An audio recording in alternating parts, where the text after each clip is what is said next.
आपण पाहत आहात आपल्या हक्काचे प्रतिध्वनी न्यूज।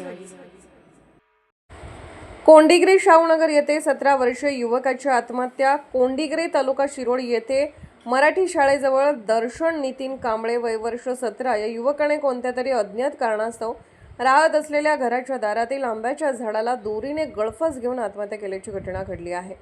याबाबत राहुल अण्णाप्पा कांबळे राहणार कोंडिग्रे यांनी जयसिंगपूर पोलिसात वर्दी दिली आहे। ही घटना 20 एप्रिल रोजी रात्री 10:30 ते 21 एप्रिल रोजी सकाळी 6 वाजण्याच्या मुदतीत घडली आहे।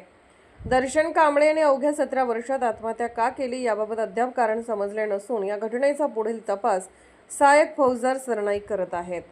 आपण पाहत आहात प्रतिध्वनी चॅनल। अशाच बातम्या पाहण्यासाठी आमच्या चॅनलला सबस्क्राइब करा आणि बेल आयकॉनवर क्लिक करा।